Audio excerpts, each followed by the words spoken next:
अस्सलामुअलैकुम वरहमतुल्लाहि वबरकातुहू। मेरे प्यारे नाजरीन, ओवैसी साहब की ये वीडियो इस वक्त सोशल मीडिया पर बहुत तेज़ी के साथ वायरल हो रही है। ये वीडियो हर मुसलमान ही नहीं बल्कि हर आदिवासी और दलित समाज को ज़रूर देखना चाहिए, क्योंकि ओवैसी साहब ने इस वीडियो में ऐसा खुलासा कर डाला है जिसे सुनकर आप दंग रह जाएंगे। यकीन मानिए, अगर आपने ओवैसी साहब की ये वीडियो नहीं देखी और ये वीडियो देखकर सुनकर इस पर अमल नहीं किया तो आप बहुत बड़ा नुकसान उठा सकते हैं। तो बराए मेहरबानी अपना थोड़ा सा कीमती वक्त निकाल कर आप ओवैसी साहब की ये वीडियो ज़रूर देखिए और जैसा जैसा ओवैसी साहब कह रहे हैं उस पर अमल करने की कोशिश कीजिए। पहले आप ये वीडियो देखिए। में जो इलेक्शन कमीशन की जानिब से इंटेंसिव रिवीजन के नाम पर जो वोटर लिस्ट अब बनाई जा रही है, मैं तेलंगाना के आप तमाम लोगों से, खास तौर से भारत के गरीबों से, चाहे वो किसी मजहब से उनका ताल्लुक हो, खास तौर से मुसलमानों से, दलितों से, आदिवासियों से ये कह रहा हूं कि आप तैयार हो जाइए। अगर तेलंगाना हो या वेस्ट बंगाल हो या तमिलनाडु हो या भारत में पूरे रियासतों में इस तरह का इंटेंसिव रिवीजन करवाया जाएगा, तो मेरी आप लोगों से अपील है कि आप लोग अपना एक एक का बर्थ सर्टिफिकेट बनाइए। हाँ, जो हमारे बुजुर्गों की उम्र 70 साल के ऊपर है उनका बर्थ सर्टिफिकेट अगर है तो बहुत अच्छा है, अगर नहीं है तो आप उनका पासपोर्ट बनाइए। आप बर्थ सर्टिफिकेट अपना बनाइए और अगर 10th क्लास की मार्कशीट है तो उसको तैयार रखिए। अगर कास्ट सर्टिफिकेट है उसको तैयार रखिए, अगर नहीं है तो बनवाइए। पासपोर्ट नहीं है तो बनवाइए, बर्थ सर्टिफिकेट नहीं है तो बनवाइए। अगर कोई रिटायर्ड पेंशनर है तो जो पेंशन का ऑर्डर मिलता है उसको उठाकर रखिए। अगर आपको 2 BHK का सर्टिफिकेट मिलता है कि आपको 2 BHK दिया गया, उसको उठाकर हिफाजत से रखिए। अगर जमीन गवर्नमेंट ने आपको अलॉट की तो उसको उठाकर रखिए। अगर आप गवर्नमेंट के मुलाजिम हैं या थे, उसका ID कार्ड उठाकर रखिए, क्योंकि याद रखिए मेरी इस बात को कि अब जब इंटेंसिव रिवीजन हो रहा है तो इलेक्शन कमीशन ने जो हिदायतें BLOs को दी है बिहार में, उसमें यह कहा गया कि अगर इलियास साहब के घर पर कोई 3 मरतबा BLO चला जाएगा और 3 मरतबा किसी जायज वजह से इलियास साहब अपने घर पर मुकीम नहीं होंगे तो BLO उसकी इत्तला ERO को और AERO को देगा और ये AERO और ERO को इख्तियार हासिल है कि वो 1955 के सिटीजनशिप एक्ट के तहत उन तमाम ओहदेदारों को इत्तला देना के लिए साहब शायद भारत के नागरिक नहीं है, तो ये सिटीजनशिप का मसला पैदा हो जाएगा। तेलंगाना में भी इंटेंसिव रिवीजन होगा, बल्कि पूरे मुल्क में होगा। मैं आज यहां बोधन की सरजमीन से खड़े होकर उन तमाम भारत के गरीबों को कह रहा हूं, उन दलितों को, आदिवासियों को और मुसलमानों को कह रहा हूं कि आपको नंबर 1 अपना बर्थ सर्टिफिकेट बनाना है। 10th क्लास अगर किसी ने किया तो मार्कशीट तैयार रखना है। कास्ट सर्टिफिकेट है तो तैयार रखिए और अगर आप उस कास्ट में आते हैं उसका सर्टिफिकेट निकलवाइए। आपके पास अगर गवर्नमेंट की स्कीम का दिया हुआ 2 BHK का सर्टिफिकेट है तो उसको उठाकर रखिए।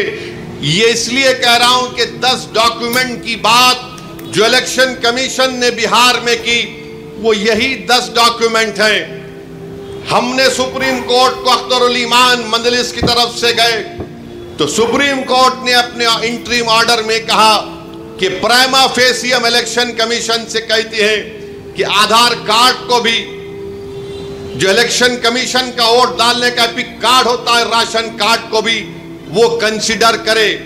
तो ये जरूरी है, याद रखिए, जब तेलंगाना में या आपके किसी रियासत में ये इंटेंसिव रिवीजन होगा तो आप लोग परेशान होने की जरूरत नहीं, अभी वक्त है। पासपोर्ट बना सकते, दबा के पासपोर्ट बनाओ। बर्थ सर्टिफिकेट नहीं है तो बर्थ सर्टिफिकेट बनाओ।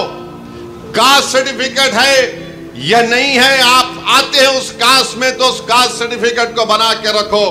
याद रखो मेरी इस बात को, अगर आपका नाम वोटर लिस्ट से निकल गया तो मोदी को सबसे ज्यादा खुशी होगी। क्यों खुशी होगी? क्यों खुशी होगी बताता हूं मैं आपको। आपका नाम जब तक वोटर लिस्ट में रहा, जैसा हम अब मोदी से सवाल कर रहे हैं, बताओ गरीब गरीब क्यों होते जा रहा है और दौलतमंद क्यों हो रहा है, तो मोदी ये नहीं चाहते कि कोई उनसे सवाल करे।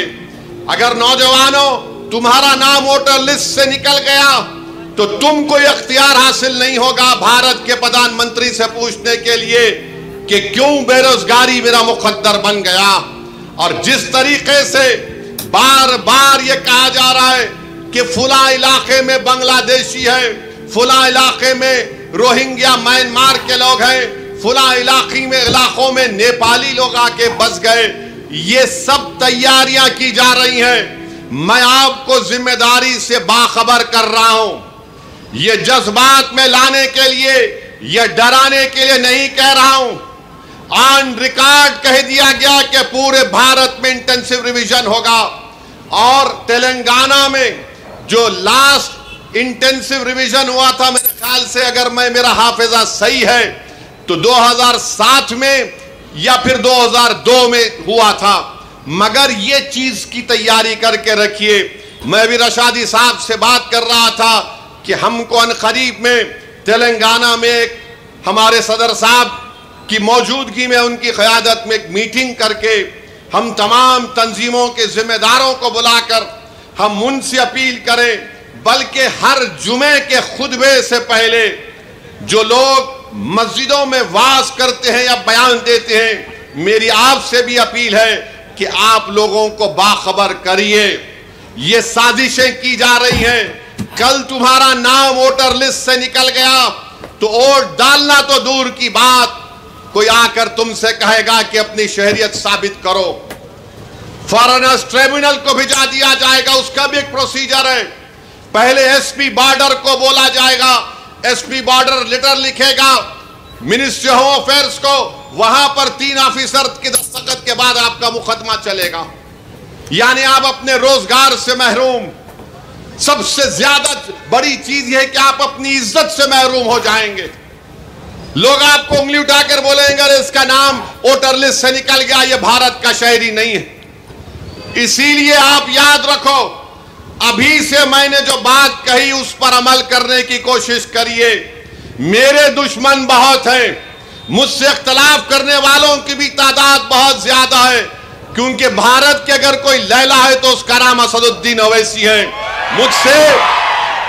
मुझसे बहुत चाहने वाले हैं, मगर उसकी परवाह मत करो। मैं तुमको बाखबर कर रहा हूं, मैं आपको बाखबर कर रहा हूं।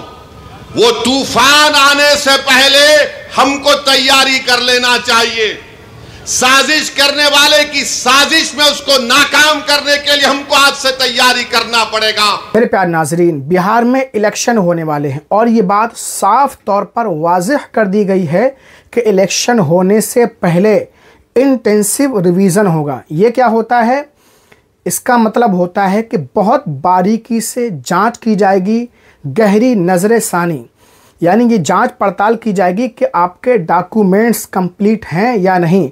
इसीलिए ओवैसी साहब बार बार ये जोर दे रहे हैं कि आप दबाकर पासपोर्ट बनवाइए, बर्थ सर्टिफिकेट बनवाइए, ज़ाती प्रमाण पत्र बनवाइए, है ना, Aadhaar card, PAN card, voter ID और आपकी जो मार्कशीटें हैं हाई स्कूल की, इंटर की, ये सब बिल्कुल रेडी रखिए।